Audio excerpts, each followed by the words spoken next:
মহান স্বাধীনতার ঘোষক বাংলাদেশের বহুদলীয় গণতন্ত্রের প্রবর্তক, যার স্বাধীনতার ঘোষণার মাধ্যমে বাংলাদেশের মানুষ ঐক্যবদ্ধ হয়ে উদ্বেলিত হয়ে মহান স্বাধীনতা যুদ্ধে ঝাঁপিয়ে পড়েছিল। দীর্ঘ 9 মাস যুদ্ধ করেছে এবং যে মানুষটি স্বাধীনতার ঘোষণার মাধ্যমেই তিনি নিজেকে থেমে রাখেননি, তিনি রণাঙ্গনে যুদ্ধ করেছেন, সেক্টর কমান্ডার ছিলেন এবং স্বাধীনতার পরবর্তীতে যুদ্ধ বিধ্বস্ত জরাকীর্ণ বাংলাদেশকে সমৃদ্ধশালী করার লক্ষ্য নিয়ে এদেশের সাধারণ মানুষের পাশে থেকে সাধারণ মানুষের আহ্বানে যিনি সাড়া দিয়ে বাংলাদেশে স্বল্প সময় রাষ্ট্র পরিচালনার দায়িত্বভার গ্রহণ করেছিলেন এবং যার মাধ্যমে বাংলাদেশে কৃষিতে বিপ্লব ঘটেছিল, শিল্পে বিপ্লব ঘটেছিল, জনশক্তিতে বিপ্লব ঘটেছিল এবং বাংলাদেশের স্পেশালি গার্মেন্ট শিল্পের যে আজকে যে সমৃদ্ধশালী অবস্থা সেটা ভিত্তিপ্রস্তর স্থাপন করেছিল এবং আমাদের শিক্ষা ব্যবস্থা, স্বাস্থ্য সেবা বাংলাদেশের প্রতিটি মানুষের ঘরে ঘরে পৌঁছে দিয়েছিল। এবং আজকে আমরা সংস্কার নামক একটি শব্দের কথা সবাই শুনি না সবাই? সেই সংস্কারে প্রথম বাংলাদেশকে সংস্কার করেছিলেন আমাদের শহীদ রাষ্ট্রপতি জিয়াউর রহমান। আমাদের সেই মহান নেতার 44তম শাহাদাত বার্ষিকী উপলক্ষে আজকের এই বউবাজার ইউনিট বিএনপি কর্তৃক আয়োজিত মানুষের মাঝে খাবার বিতরণ অনুষ্ঠানের সম্মানিত সভাপতি জনাব গিয়াসউদ্দিন এবং আমাদের মাঝে উপস্থিত আমাদের ঢাকা মহানগর উত্তর বিএনপির সংগ্রামী সদস্য সচিব জনাব মোস্তফা জামান, আমাদের মাঝে উপস্থিত ঢাকা মহানগর উত্তর বিএনপির সংগ্রামী যুগ্ম আহ্বায়ক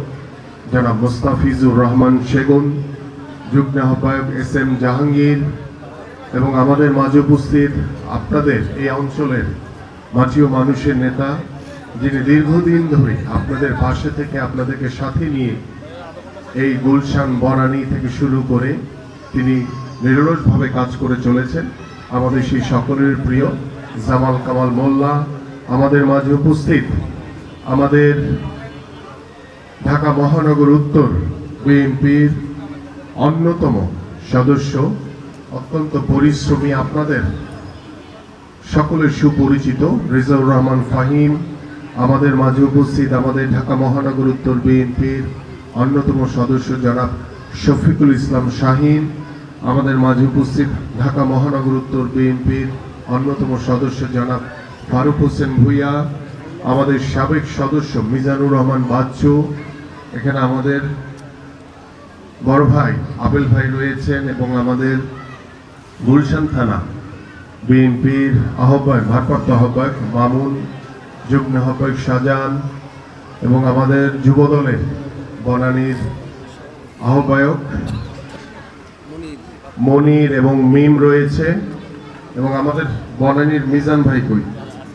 ভাই রয়েছেন এবং আমাদের ইমান রয়েছে, আর অনেকেই রয়েছেন, সকলে আমাদের খোকন ভাই রয়েছে, আমাদের মনা রয়েছে, সকলের নাম বলতে গেলে অনেক সময় লাগবে। খোকন রয়েছে এবং আমাদের চিটু সহ বিভিন্ন পর্যায়ের আমাদের স্বেচ্ছাসেবক দলের বাচ্চু রয়েছে, অনেকেই রয়েছেন, আমাদের ওয়াসিম রয়েছে, আমাদের সত্তার ভাই রয়েছে। যাই হোক, এবার বলতে গেলে আমার বক্তব্য দেওয়া হবে না। ও আমাদের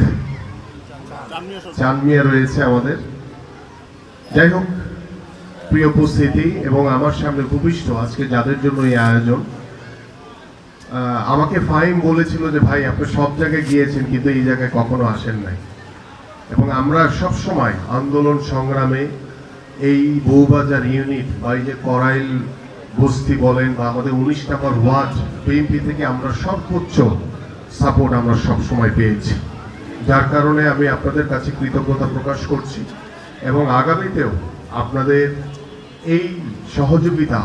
অব্যাহত থাকবে সেটা আমি আপনাদের সকলের কাছে আশা করি। প্রিয় উপস্থিতি, আমরা এমন একটি মানুষের আজকে শাহাদাত বার্ষিকীর বিষয় নিয়ে কথা বলতে উপস্থিত হয়েছি, যে মানুষটি মহান স্বাধীনতা যুদ্ধে তৎকালীন মেজর বাংলাদেশে যখন 25শে মার্চ কালো রাত্রিতে পাক হানাদার বাহিনী বাংলাদেশের সাধারণ মানুষের উপরে যেভাবে গুলি করে হত্যাযজ্ঞ চালিয়েছে,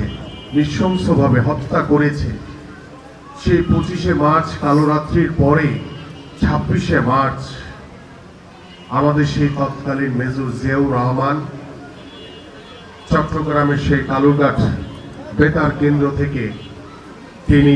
মহান স্বাধীনতা যুদ্ধের ঘোষণা দিলেন, যার আহ্বানে সারা বাংলাদেশের মানুষ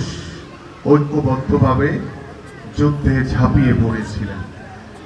দীর্ঘ 9 মাস যুদ্ধ করেছে বাংলাদেশের সাধারণ মানুষ। সেই যুদ্ধে বাংলাদেশ 16ই ডিসেম্বর স্বাধীন হয়েছে।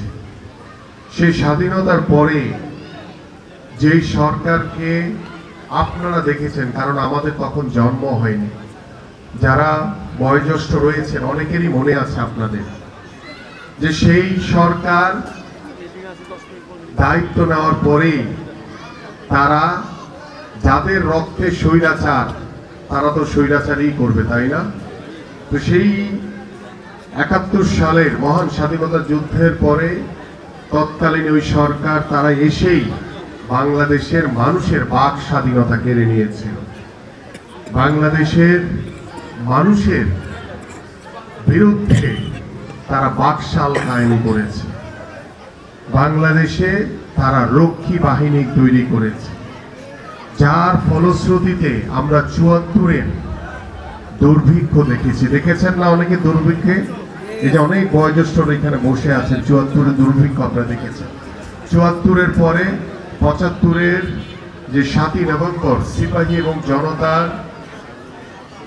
যে বিপ্লব হয়েছে, সেই বিপ্লবের মাধ্যমে তৎকালীন মেজর জিয়া থেকে তিনি যখন সেনাবাহিনীর প্রধান হলেন এবং সেই তখন জেনারেল জিয়াকে বাংলাদেশের মানুষ এদেশের রাষ্ট্র পরিচালনার দায়িত্বভার দেন এবং তিনি রাষ্ট্র পরিচালনার দায়িত্বভার নিয়ে তিনি বাংলাদেশকে একটি সমৃদ্ধশালী বাংলাদেশে পরিণত করার জন্য তিনি মাঠের পর মাঠ হেঁটেছেন, তিনি পথে প্রান্তরে দৌড়ে বেরিয়েছেন, তিনি প্রত্যেকটি গ্রামে গঞ্জে দৌড়ে বেরিয়েছেন এবং তার ফলশ্রুতিতে বাংলাদেশ একটি সমৃদ্ধশালী বাংলাদেশে পরিণত হয়েছিল এবং সেই স্বৈরাচারের তৎকালীন বাকশালী রক্ষী বাহিনী থেকে বাংলাদেশের মানুষ আবার বহুদলীয় গণতন্ত্র ফিরে পেয়েছিল। আমরা সেই মহান নেতার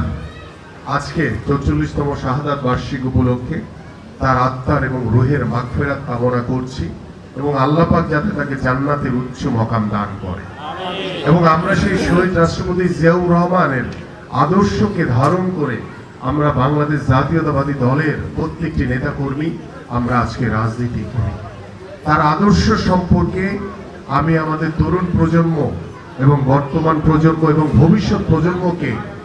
অনেক কিছু জানার শেখার জন্য আমি আহ্বান করছি, কারণ আমরা শহীদ রাষ্ট্রপতি জিয়াউর রহমান সম্পর্কে আমাদের জানতে হবে এবং আমাদের অনেক নেতৃবৃন্দ রয়েছেন, আপনারা সকলেই জিয়া পরিবারের রাজনীতি করেন, বাংলাদেশ জাতীয়তাবাদী দলের রাজনীতি করেন এবং শহীদ রাষ্ট্রপতি জিয়াউর রহমানের আদর্শকে ধারণ করে রাজনীতি করেন। যে মহান ব্যক্তিটির রাজনীতি করেন আর সেই ব্যক্তিটি সম্পর্কে আপনারা অনেকেই পরিপূর্ণভাবে জানেন না। আমি আজকের এই